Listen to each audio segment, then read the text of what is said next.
After the first loss, India finally managed to win the ODI series by 2-1 against the West Indies. Welcome to yet another episode of The Outside View. We have former India cricketer Snehal Pradhan. Welcome, Snehal. Thank you very much. Happy to be here as always.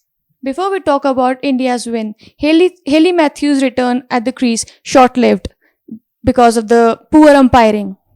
Yeah, it was a return that put some energy back into the West Indies side, both with the bowling later with those wickets, and even when she was batting, she looked in such good flow, starting things off very early in the innings with that six of Shikha Pandey. So the West Indies will feel very hard done by that decision where Tanya Bhatia hadn't cleanly collected the ball, ran her out. The umpire had no hesitation in giving her out.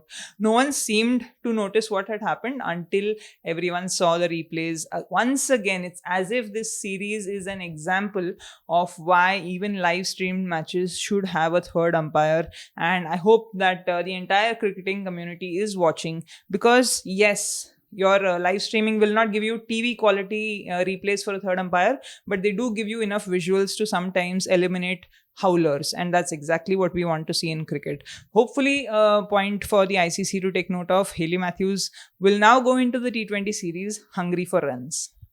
Do you think that this changed the fortune of West Indies?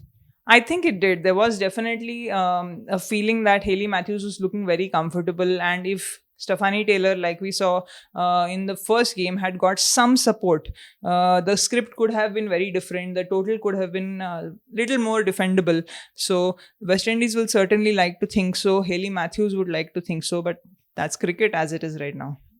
For West Indies, Hayley Matthews made a comeback. For India, Smriti Mandhana returned, and she announced her return with a sensational performance with a 141 stand with Jemimah Rodrigues. What do you think about it?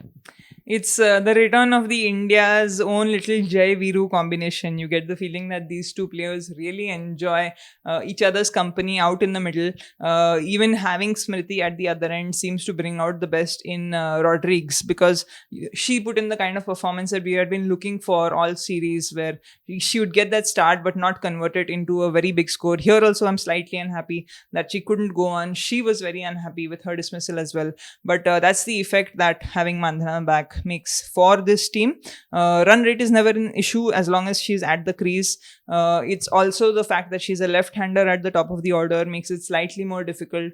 And of course, the fact that she's so difficult to bowl to, because strong off the back foot, so you can't really pitch short. Even an inch short, especially on pitches there that don't have a lot of bounce, showed her class against the spinners. And the tempo of the innings, I think she's giving us a trailer of the T20 series that we're likely to see ahead. It's also good that after being out of form for the South Africa series, she's had an injury break. Sometimes that can just help you reset, go back to your basics, and we can see the effect here. She's looking in great touch. Do you think that Hayley Matthews, the way she dismissed both of them, created a tension in the dressing room that led to the wobble? I don't think so. I think when you're playing an aggressive brand of cricket, this is going to happen. That even then, if there are a few runs left, you will still go for those big shots and try to finish things off. They were both set. They were both justified in trying to take the aggressive route. And in that process, you can have a couple of loss of wickets. Same can be said of the middle order as well, with Mithali and Poonam. I don't think it's a big deal.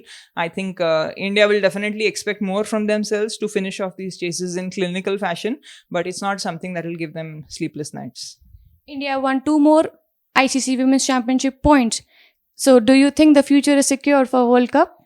That's a very interesting question. It all depends again on what happens about India's series with Pakistan. As far as my opinion goes, I think India's ICC World Championship, Women's Championship is over. I don't see any way in which India will play Pakistan, even at a neutral venue. And I also think that the BCCI will go all out this time to make sure that India split points, considering that it's the government decision generally to not play Pakistan and not the BCCI's fault. That's the case they'll be putting up to the ICC.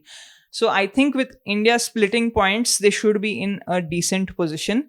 Worst case scenario, if India do not split points and they lose those 6 points, Pakistan gain those 6 points, Pakistan go ahead of India. But I think India will still qualify because South Africa have to get 3 wins out of the last 6 matches to go ahead of India, and those last 6 matches are against Australia and New Zealand. So I don't back that to happen.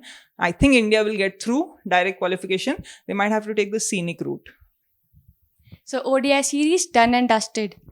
Let's wait for T20I series. Till then, thank you and have a good day.